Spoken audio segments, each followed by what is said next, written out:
Hello friends, आइए हम लोग आज पढ़ते हैं वीडियो नंबर 2 या अध्याय नंबर 2। ठीक है, कल से हम आगे की तरफ बढ़ेंगे। कल हमने पढ़ा था बेटा 1773 का रेगुलेटिंग एक्ट, 1781 का एक्ट ऑफ सेटलमेंट, 1784 का पिट्स इंडिया एक्ट, 1793 का राजलेख। इतना हम लोगों ने कल पढ़ लिया था और आप लोग नोट्स बनाते चलिएगा। हम कंटिन्यू पॉइंट टू पॉइंट बोलते चलेंगे, लिखाते चलेंगे, समझाते चलेंगे। आप इसे वीडियो पॉज करके लिखते जरूर रहिएगा। चलिए आइए आज हम लोग देखते हैं बेटा 1793 के राजलेख के बाद या इसी राजलेख में आगामी कंपनी के अधिकार को 20 वर्षों के लिए बढ़ा दिया गया था। फिर अगला जो राजलेख आएगा, ये राजलेख जो जारी किया जाता है वो ब्रिटिश क्राउन या ब्रिटेन की संसद के द्वारा जारी किया जाता है इनके लिए, ताकि इनके ऊपर यानी हमारे ऊपर सही से शासन करें ये कंपनी वाले। तो 1813 ईस्वी में बेटा सबसे पहला जो काम हुआ था कंपनी के द्वारा या ब्रिटेन की संसद के द्वारा, कंपनी के अर्थात ब्रिटिश ईस्ट इंडिया कंपनी के व्यापारिक एकाधिकारों में कटौती कर दिया गया था। व्यापारिक एकाधिकार का मतलब होता है किसी चीज पर को केवल और केवल एक ही व्यक्ति व्यापार करे और दूसरा इसके अलावा कोई ना करे। जैसे भारत में या विश्व में बहुत सारी कंपनियां हैं, एप्पल है, माइक्रोफोन है या जैसे सैमसंग है, तो ये सारे प्रोडक्ट केवल एक ही कंपनी उत्पादित करती है, इनके अलावा दूसरा कोई नहीं करता है, ना कर सकता है। इसी को कहते हैं एकाधिकार, यानी किसी वस्तु को एक ही व्यक्ति के द्वारा बेचना ही एकाधिकार कहलाता है। तो ब्रिटेन की संसद ने कंपनी के व्यापारिक एकाधिकार में कटौती कर दिया, अर्थात अन्य सारे ब्रिटिश लोगों को भी व्यापार करने की छूट दे दी गई। लेकिन हमने कहा ब्रिटिश ईस्ट इंडिया कंपनी के व्यापारिक एकाधिकार में कटौती कर दिया गया, व्यापारिक एकाधिकार में कटौती कर दिया गया, एकाधिकार में कटौती कर दिया गया, कटौती कर दिया गया तथा और व्यापार करने का अधिकार ब्रिटिश लोगों को या अन्य ब्रिटिश लोगों को भी दे दिया गया। जबकि कंपनी का दो व्यापारिक एकाधिकार बना रहा, चाय तथा चीन देश के साथ, अर्थात चीन देश से जितना भी व्यापार होगा वो केवल और केवल कंपनी करेगी, कोई अन्य ब्रिटिश का नागरिक नहीं कर पाएगा। चाय का व्यापार भी केवल कंपनी करेगी, इसका भी व्यापार कोई कंपनी के अलावा वाला व्यक्ति नहीं कर पाएगा। दूसरा जो पॉइंट है इसमें बेटा, ये पहला हो गया और ये दूसरा हो गया, भारत में ईसाई मिशनरियों को धर्म प्रचार करने की खुली छूट दे दी गई। इंपॉर्टेंट है बेटा, भारत में धर्म परिवर्तन करने के लिए ईसाई मिशनरियों का मतलब है संगठन, जत्था, दल भेजा गया ताकि भारतीयों का धर्म परिवर्तन कराया जा सके। यहाँ पर उस समय बहुसंख्यक के रूप में हिंदू और मुसलमान रहते थे। इन लोगों का धर्म परिवर्तन करवा करके इनको ईसाई बनाने का उद्देश्य था ब्रिटिश संसद की। और आधिकारिक रूप से यानी इन ईसाई मिशनरियों को भारत में खुली छूट दे दी गई कि जाइए भारत में ईसाई धर्म का प्रचार प्रसार करिए।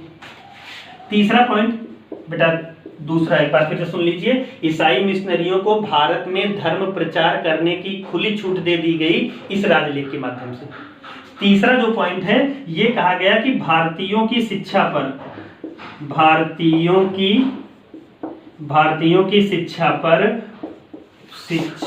पर प्रतिवर्ष 1 लाख रुपए खर्च करने की बात कही गई। प्रतिवर्ष 1 लाख रुपए खर्च करने की बात कही गई है। और यह 1 लाख रुपया कहे तो दिया गया, प्रावधान तो कर दिया गया, लेकिन भारत में कुछ ऐसे अंग्रेज थे जो पाश्चात्यवादी शिक्षा के समर्थक थे, अर्थात पाश्चात्यवादी शिक्षा के समर्थक थे, जिन्होंने अंग्रेजी में शिक्षा देने का सुझाव दिया। कुछ ऐसे अंग्रेज थे जो भारतीयों को शिक्षा प्राच्यवादी भाषा में देना चाहते थे, अर्थात अगर हम कहें ये प्राच्यवादी बेटा, ये हम लोगों की पुरानी और संस्कृत भाषा में शिक्षा देने की बात कही गई थी। यानी ये 1,00,000 रुपया, ये वाला 1,00,000 रुपया कुछ अंग्रेज पाश्चात्यवादी माध्यम में शिक्षा देने अर्थात अंग्रेजी में शिक्षा देने की बात कर रहे थे तथा कुछ अंग्रेज प्राच्यवादी शिक्षा देने की बात कर रहे थे। उन्होंने शिक्षा का माध्यम संस्कृत बनाने का सुझाव दिया। इसी झगड़े को प्राच्यवादी तथा पाश्चात्यवादी विवाद के नाम से जाना जाता है। प्राच्यवादी तथा पाश्चात्यवादी विवाद के नाम से जाना जाता है। चौथा और अंतिम पॉइंट जो इसमें दिया गया है बेटा, चौथा पॉइंट ये कहा गया कि स्थानीय स्वशासन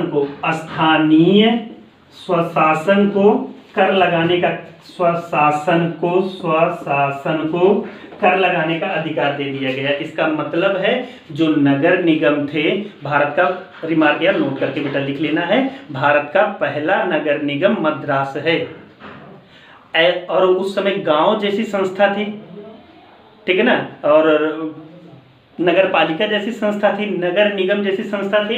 इन सारे संस्थाओं के द्वारा अपने क्षेत्र में कर लगाने का अधिकार दे दिया गया। चौथा पॉइंट है 1813 ईस्वी के राजलेख का, ठीक है।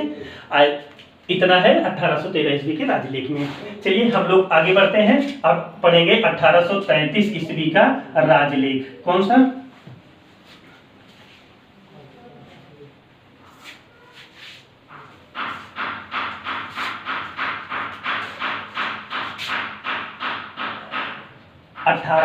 ईस्वी का राजलेख। इसके सारे पॉइंट आपको देखना है, पढ़ना है। इसमें पहला पॉइंट है, पिछली बार याद होगा इसके पहले वाले अधिनियम में 1813 के अधिनियम में कंपनी के व्यापारिक एकाधिकारों में कटौती किया गया था, लेकिन पूर्णतः व्यापारिक एकाधिकार नहीं समाप्त किया गया था।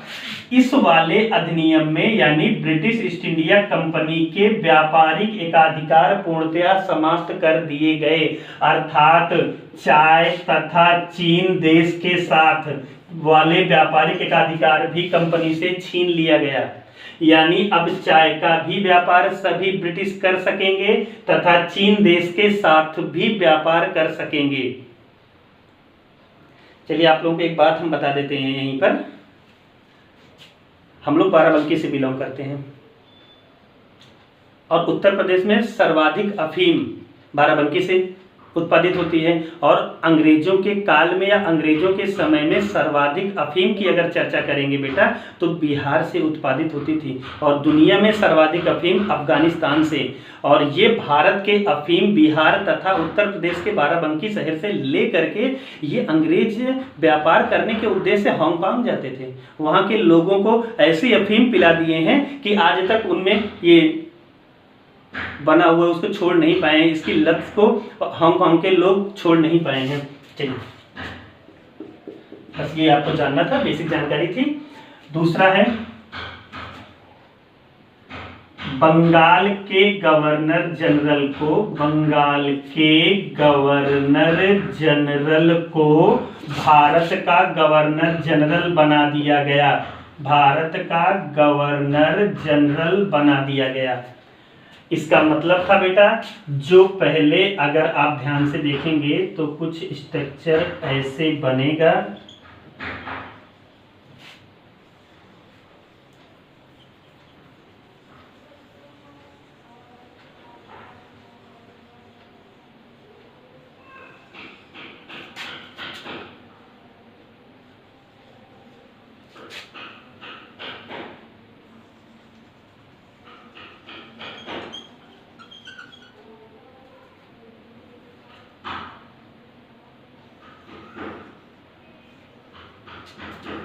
यानी ये अपना पूरा भारत, जो पहले कंपनी केवल मुंबई प्रेसिडेंसी, मद्रास प्रेसिडेंसी और बंगाल प्रेसिडेंसी में ही शासन करती थी, अब ये पूरे भारत पर शासन करने लगी। इसलिए कौन? कंपनी जो पहले केवल 3 प्रेसिडेंसी में बेटा मुंबई, मद्रास और बंगाल प्रेसिडेंसी में थी, अब ये पूरे भारत में शासन करने लगी। अर्थात हैदराबाद में भी शासन, मध्य प्रदेश, उत्तर प्रदेश और इधर राजस्थान है, पंजाब है, दिल्ली है, पाकिस्तान वाला क्षेत्र यहाँ पर आपको मिलेगा, उत्तर पश्चिम प्रांत, ये सिंध प्रांत, ये बांग्लादेश, ये पूरा जम्मू कश्मीर ये सारे भागों में शासन करने लगा, अर्थात भारत का पहली बार केंद्रीकरण किया गया है। इसके पहले अलग अलग क्षेत्रों में अलग अलग राजा हुआ करते थे, छोटे छोटे राजा हुआ करते थे, ये आपस में लड़ा भिड़ा करते थे। अब अंग्रेजी सरकार ने इस पूरे क्षेत्र को एक भारत बना दिया गया। अगर आपसे पूछा जाएगा कि भारत का पहली बार केंद्रीकरण कब किया गया है, तो 1835 के अधिनियम से बंगाल के गवर्नर जनरल को भारत का गवर्नर जनरल बना दिया गया। और इस पद पर नियुक्त एक व्यक्ति है जिसका नाम है लॉर्ड विलियम बेंटिंग। क्या नाम है? Lord William Bentinck. और बेंटिंग की नियुक्ति हुई है बेटा 1828 से लेकर के 1835 ईस्वी तक, यही है। यानी जब नियुक्त हुआ था तो बेटा किसके रूप में? बंगाल के गवर्नर जनरल के रूप में 28 में नियुक्ति हुई थी। और 1833 ईस्वी में राजलेख आ गया, 1833 ईस्वी में राजलेख आ गया, और जिसके माध्यम से यही बेंटिंग क्या बन गया? भारत का गवर्नर जनरल बन गया। अगर आपसे पूछा जाएगा बंगाल का अंतिम गवर्नर जनरल कौन है, तो लॉर्ड विलियम बेंटिंग। भारत का प्रथम गवर्नर जनरल कौन है, तो लॉर्ड विलियम बेंटिंग। यानी एक बात तो कंफर्म हो गई है कि बंगाल के गवर्नर जनरल के रूप में इसने 5 साल कार्य किया, जबकि भारत के पहले गवर्नर जनरल के रूप में बेटा 2 साल काम किया है। कौन? Lord William Bentinck.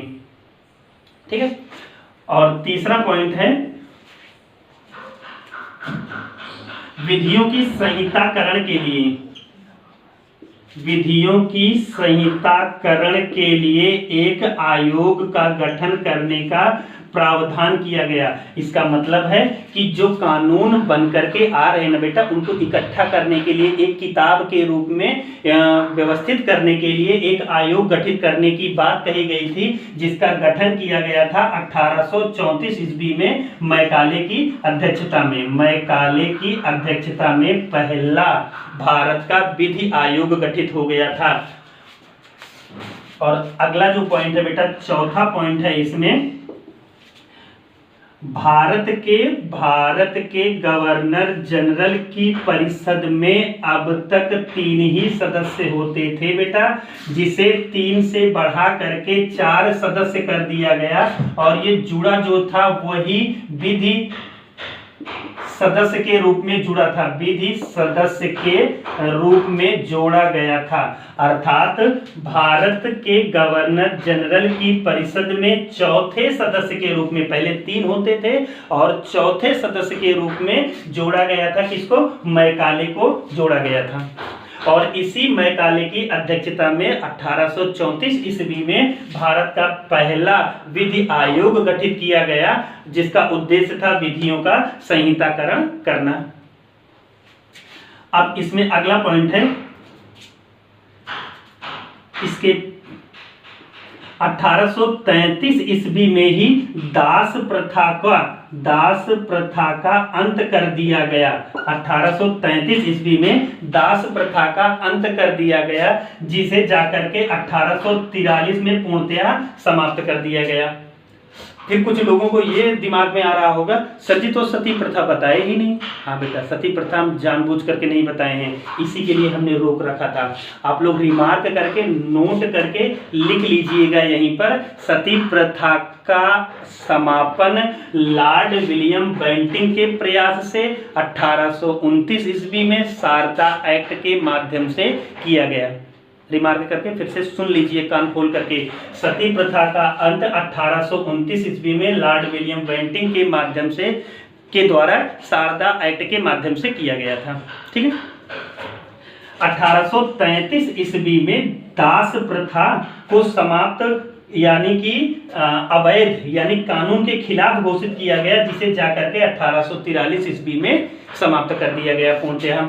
और अगला पॉइंट जो है इसमें कहा गया है कि कंपनी में काम करने के लिए किसी भी भारतीय को रंग, धर्म, जाति, जन्मस्थान, लिंग के आधार पर भेदभाव नहीं किया जाएगा। यानी कि उनके साथ अनुच्छेद 15 नहीं अपनाया जाएगा, आज वाला जो अनुच्छेद है। ठीक। अभी लिखित परीक्षा की बात नहीं हुई है बेटा, ध्यान रखिएगा। लिखित परीक्षा का प्रावधान आगे चल करके किया जाएगा।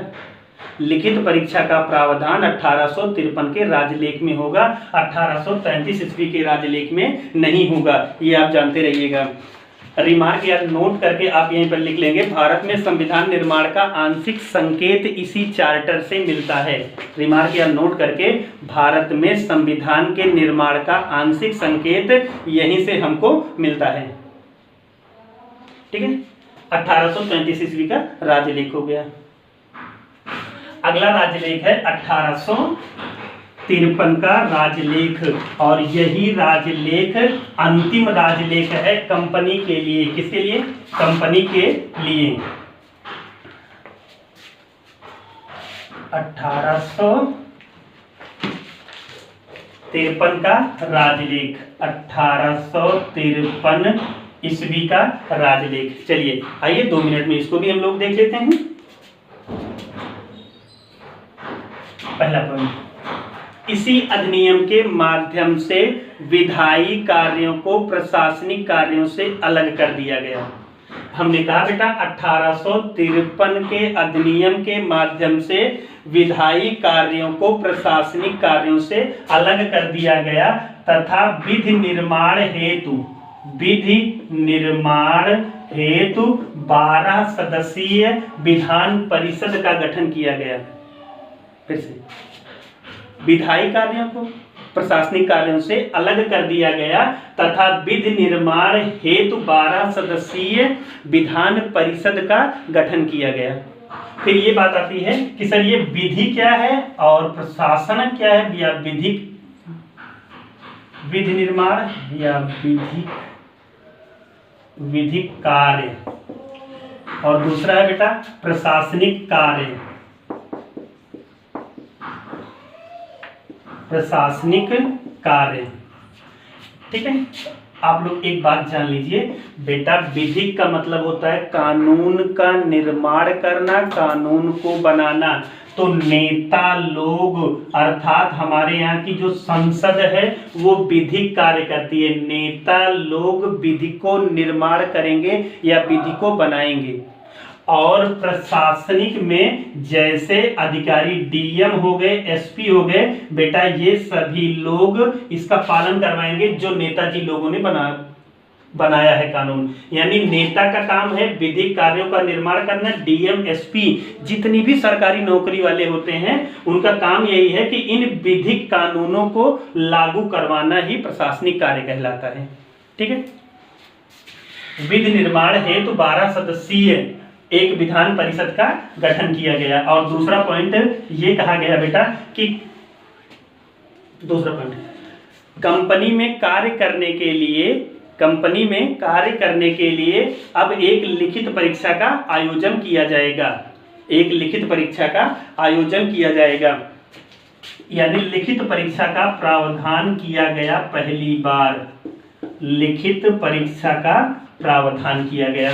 तीसरा कार्य बेटा, जो विधि सदस्य के रूप में नियुक्ति हुई थी ना, वह 1833 के अधिनियम से अस्थायी थी। इसी अधिनियम के द्वारा विधि सदस्य को स्थायी सदस्य गवर्नर जनरल की परिषद का, भारत के गवर्नर जनरल की परिषद का स्थायी सदस्य बना दिया गया। स्थायी सदस्य बना दिया गया। ठीक है, ये 3 पॉइंट है। अब आप नीचे एक रिमार्क या नोट करके लिखेंगे बेटा, 1853 ईस्वी में ये प्रावधान किया गया कि लिखित परीक्षा, यानी अब कंपनी में किसी भी भारतीय को कार्य करना होगा तो उसे लिखित परीक्षा बीट करना पड़ेगा। और ये 10 वर्ष के पश्चात 1863 ईस्वी में सत्येंद्र नाथ टैगोर ने आईसीएस की परीक्षा को उत्तीर्ण किया था। 1863 ईस्वी में।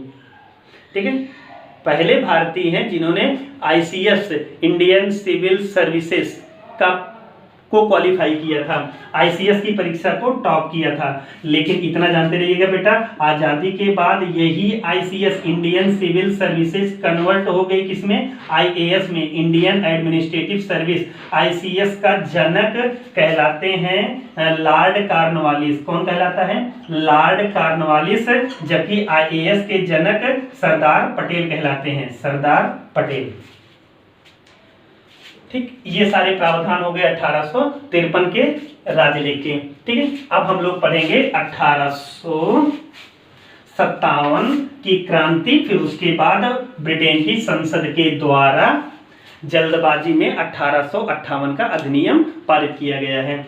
बेटा बात कुछ भी रही हो वो हम लोग हिस्ट्री में पढ़ेंगे, क्या थी और कैसे सारी घटनाएं घटी हैं, इन सब का अध्ययन हम लोग करेंगे वहीं पर। ठीक है, लेकिन अभी फिलहाल के लिए आप इतना जानिए कि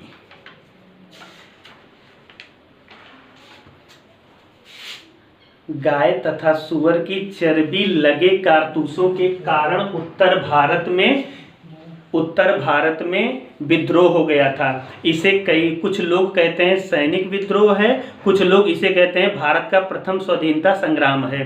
खैर कुछ भी है, कुल मिलाकर के एक विद्रोह हुआ। एक मोटी मोटी बातें हम आपको बता देते हैं कि विद्रोह और क्रांति में अंतर क्या होता है, विद्रोह तथा क्रांति में अंतर क्या होता है। तो बेटा ये जानते रहिएगा, अगर कोई विद्रोह अपने परिणाम को प्राप्त कर लेगा तो वह क्रांति कहलाएगा, अगर वह अपने लक्ष्य को नहीं प्राप्त कर पाएगा तो विद्रोह कहलाएगा। उदाहरण के लिए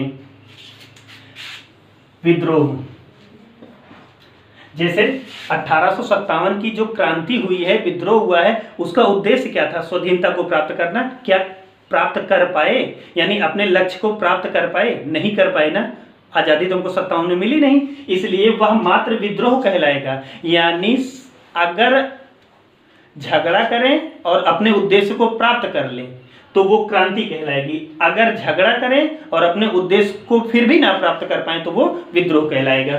चलिए 1858 ईस्वी का राजलेख हम लोग देखेंगे क्या क्या प्रावधान ब्रिटेन की संसद ने किया था। सबसे पहले ब्रिटिश ईस्ट इंडिया कंपनी को समाप्त कर दिया गया था। अच्छा एक बात और इसमें हम जरूर जिक्र करना चाहेंगे बेटा, एक नाम है जिनका जो है लॉर्ड पामर्स्टन का। ये विद्रोह के समय ब्रिटेन के प्रधानमंत्री थे, लेकिन जैसे 1857 के विद्रोह को सितंबर में दबा लिया गया था, उसके कुछ महीने के पश्चात लॉर्ड पामर्स्टन की सरकार गिर गई थी और लॉर्ड डर्बी की सरकार बनी थी। और इसी डर्बी की सरकार ने 1858 का भारत शासन अधिनियम। अच्छा कुछ लोग सोच रहे होंगे सर जी तो वहां पर 1858 का भारत सरकार अधिनियम लिखा है, कोई बात नहीं है, उसे वैसे ही रहने दीजिए। आप यहाँ पर लिख ले भारत शासन अधिनियम, कोई दिक्कत नहीं है, कोई परिवर्तन नहीं है, बात एक ही है। कहीं कहीं पर आपको मिलेगा भारत सरकार अधिनियम 1858, कहीं कहीं पर मिलेगा भारत शासन अधिनियम 1858। लॉर्ड पामर्स्टन ब्रिटेन के प्रधानमंत्री थे, उनकी सरकार गिर गई और लॉर्ड डर्बी नए प्रधानमंत्री बने और 1858 का अधिनियम पारित किया। और इस अधिनियम को भारत के वायसराय, भारत के गवर्नर जनरल जो थे ना, उनका नाम है लॉर्ड कैनिंग। क्या नाम है, लॉर्ड कैनिंग। और इसी कैनिंग ने इलाहाबाद के यानी आज के प्रयागराज में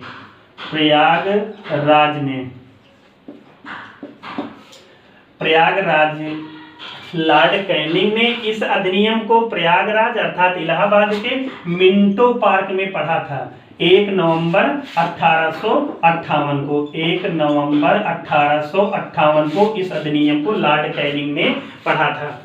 क्यों पढ़ा था, क्योंकि उस समय ये भारत का गवर्नर जनरल था। अब क्या क्या प्रावधान किए गए ये आपको जल्दी से देखना है, ठीक। भारत के गवर्नर जनरल का पद समाप्त करके वायसराय का नया पद सृजित किया गया। इस अधिनियम के माध्यम से भारत के गवर्नर जनरल का पद समाप्त करके वायसराय नामक नया पद सृजित किया गया और यह वायसराय सीधे महारानी के प्रतिनिधि के रूप में शासन करने लगा था। अर्थात ब्रिटेन की संसद ने कंपनी को हम भारतीयों के बीच से हटा दिया। यानी जो हम ब्रिटेन की संसद के अधीन पहले नहीं थे, डायरेक्ट नहीं थे, हम लोग कंपनी के अधीन थे, कंपनी अधीन थी ब्रिटेन की संसद के, और अब हम महारानी ने क्या किया, ब्रिटिश ईस्ट इंडिया कंपनी को बीच से हटा करके हम भारतीयों के ऊपर सीधे शासन करने लगे। भारत के गवर्नर जनरल को वायसराय बना दिया गया, जो महारानी के प्रतिनिधि के रूप में भारत में शासन करने लगे। और दूसरा है बोर्ड ऑफ डायरेक्टर तथा बोर्ड ऑफ कंट्रोल का पद समाप्त कर दिया गया, जो 1784 के पिट्स इंडिया एक्ट के माध्यम से ये बनाया गया था। इस पद का सृजन किया गया था, बोर्ड ऑफ डायरेक्टर तथा बोर्ड ऑफ कंट्रोल का सृजन किया गया था, इसे इसी अधिनियम के माध्यम से समाप्त कर दिया गया। और भारत सचिव नामक एक नया पद सृजित किया गया, भारत सचिव नामक एक नया पद सृजित किया गया, और ये कैबिनेट स्तर का मंत्री होता था ब्रिटेन की सरकार में। भारत सचिव कैबिनेट स्तर का मंत्री होता था ब्रिटेन की संसद में। इसकी सहायता के लिए एक भारत परिषद हुआ करती थी बेटा, भारत परिषद हुआ करती थी, जो कितना सदस्यीय थी, 15 सदस्यीय थी, 8 + 7 यही था। और ये 8 ब्रिटेन की महारानी के द्वारा नियुक्त होते थे, और ये जो 7 पर्सन हैं, 7 लोग हैं, ये कंपनी की तरफ से नियुक्त किए जाते थे। इस अधिनियम को यानी 1858 का भारत शासन अधिनियम को महारानी विक्टोरिया के समय में पारित किया गया था, और इस अधिनियम को भारत के शिक्षित वर्ग ने अपना मैग्ना कार्टा कहा है। मैग्ना कार्टा का मतलब होता है बेटा महाअधिकार पत्र। ठीक है, आज के लिए बस इतना ही रहेगा, बाकी आगे यानी 1861 का अधिनियम हम आपको कल पढ़ाएंगे। ठीक है, ओके।